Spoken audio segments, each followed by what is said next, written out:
akan membahas mengenai lapangan hukum administrasi negara.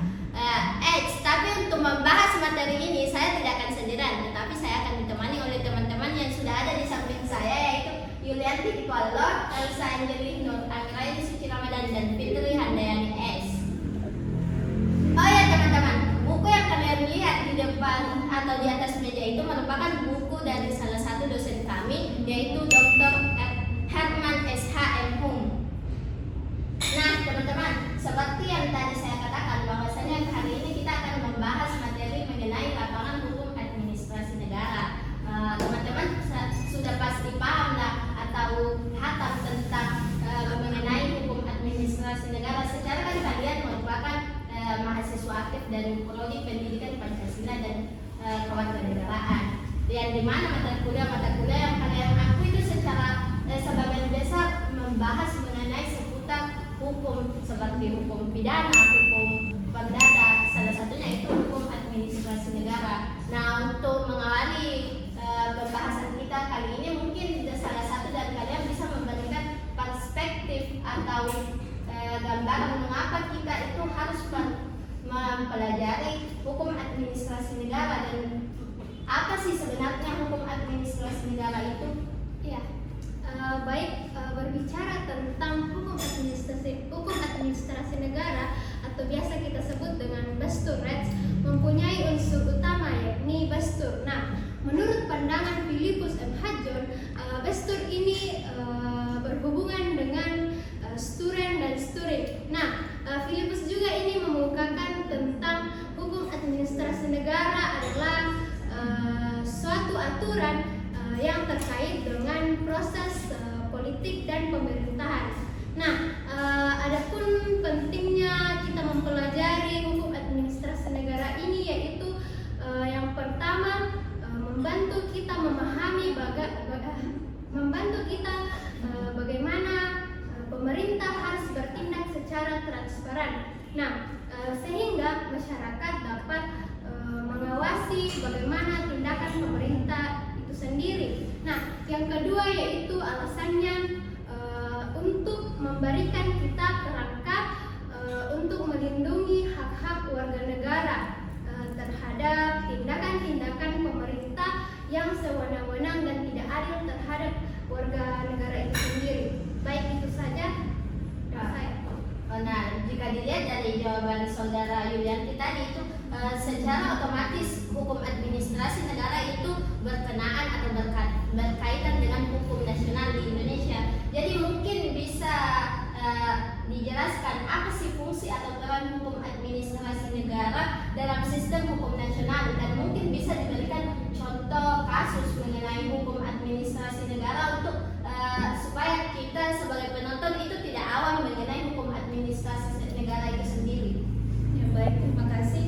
Jadi adapun hukum administrasi negara memiliki peran penting dalam sistem hukum nasional, yaitu yang pertama untuk mengatur hubungan antara pemerintah dan masyarakat serta menjamin pemerintah bertindak sesuai dengan prinsip keadilan, transparansi, dan akuntabilitas, serta memastikan pemerintah memenuhi kewajibannya dalam perlindungan hak-hak warga negara, serta untuk menciptakan tertib penyelenggaraan administrasi pemerintahan, dan juga salah satu peran pentingnya yaitu untuk memastikan kebijakan pemerintah dilaksanakan secara adil, sah, dan transparan. Mungkin itu dari peran penting. Nah, jika kita melihat dari dalam negara kita belakangan ini, salah satu contoh kasus yang terjadi yaitu sengketa antara pemerintah dan perusahaan terkait dalam penerbitan izin lingkungan. Saya mengatakan dalam penerbitan izin lingkungan, contohnya proyek pembangunan di kawasan hutan yang dikelola oleh perusahaan swasta. Mungkin itu saja. Nah, sebagai contoh tadi kan dikatakan bahwa hukum administrasi itu mengatur tentang terkait perizinan, jadi otomatis mengarah pada hak asasi manusia. Mungkin dari kalian itu bisa memberikan apa sih hubungan antara hukum administrasi negara dan hak asasi manusia itu sendiri? Nah,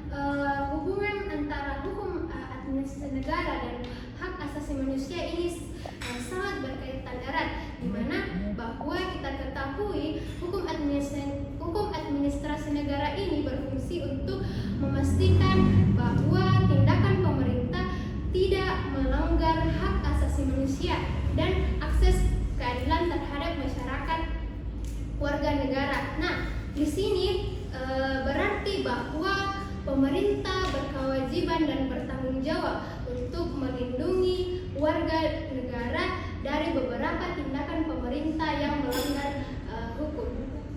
Ya, baik, kita mengarah ke pertanyaan yang sedikit spesifik. Mungkin bisa dijelaskan bagaimana sih perkembangan hukum administrasi negara itu sendiri di Indonesia? Jadi perkembangan terkini dalam bidang hukum administrasi menyoroti transformasi digital yang signifikan, di mana digitalisasi administrasi publik menjadi fokus utama. Hal ini mencakup pemanfaatan teknologi seperti e-government untuk meningkatkan efisiensi, transparansi, dan akuntabilitas pelayanan publik. Saya dan saya.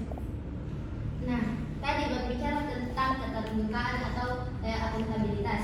Mungkin apa sih sebenarnya keterbukaan dan akuntabilitas itu dalam hukum administrasi negara? Mengapa perlu akuntabilitas dan keterbukaan itu sendiri? Baik, keterbukaan atau transparansi ialah akuntabilitas merupakan prinsip penting dalam penyelenggaraan administrasi negara yang baik. Yang pertama yaitu mencegah korupsi, kolusi, dan nepotisme atau KKN. Transparansi memungkinkan masyarakat untuk mengetahui dan mengawasi proses pengambilan keputusan dan pengelolaan kebutuhan negara. Dengan adanya akuntabilitas, pejabat publik akan bertanggung jawab atas tindakan mereka. Nah, yang kedua yaitu mendorong efisiensi dan efektivitas dengan keterbukaan dan pertanggungjawaban. Penyelenggaraan pemerintah akan lebih efisien karena setiap kegiatan akan dipertanggungjawabkan secara jelas. Mungkin itu saja yang dapat saya sampaikan mengenai pentingnya keterbukaan dan akuntabilitas.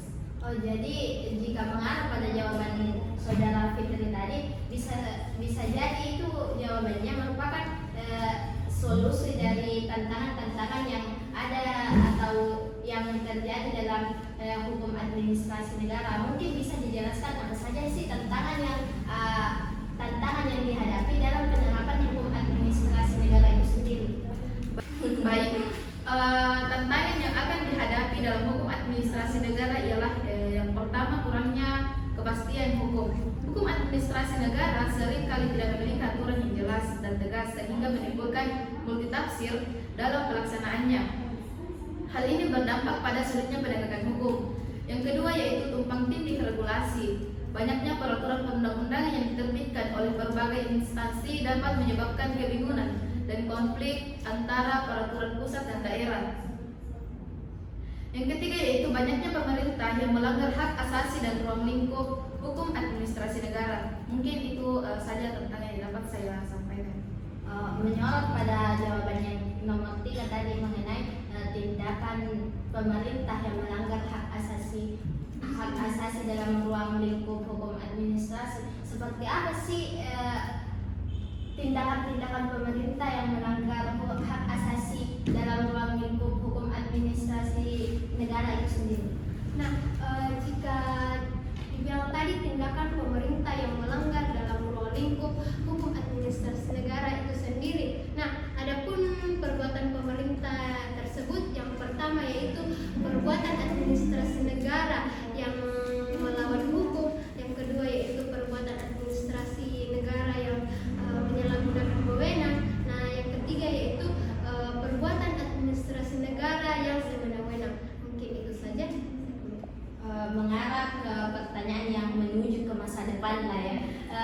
Bagaimana kan sekarang itu teknologi sudah merajalela. Mungkin bisa dijelaskan peran teknologi dalam hukum administrasi negara.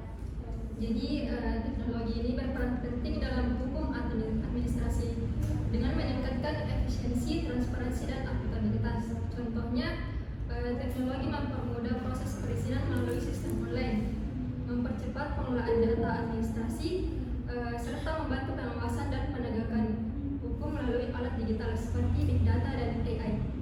Saya dari saya.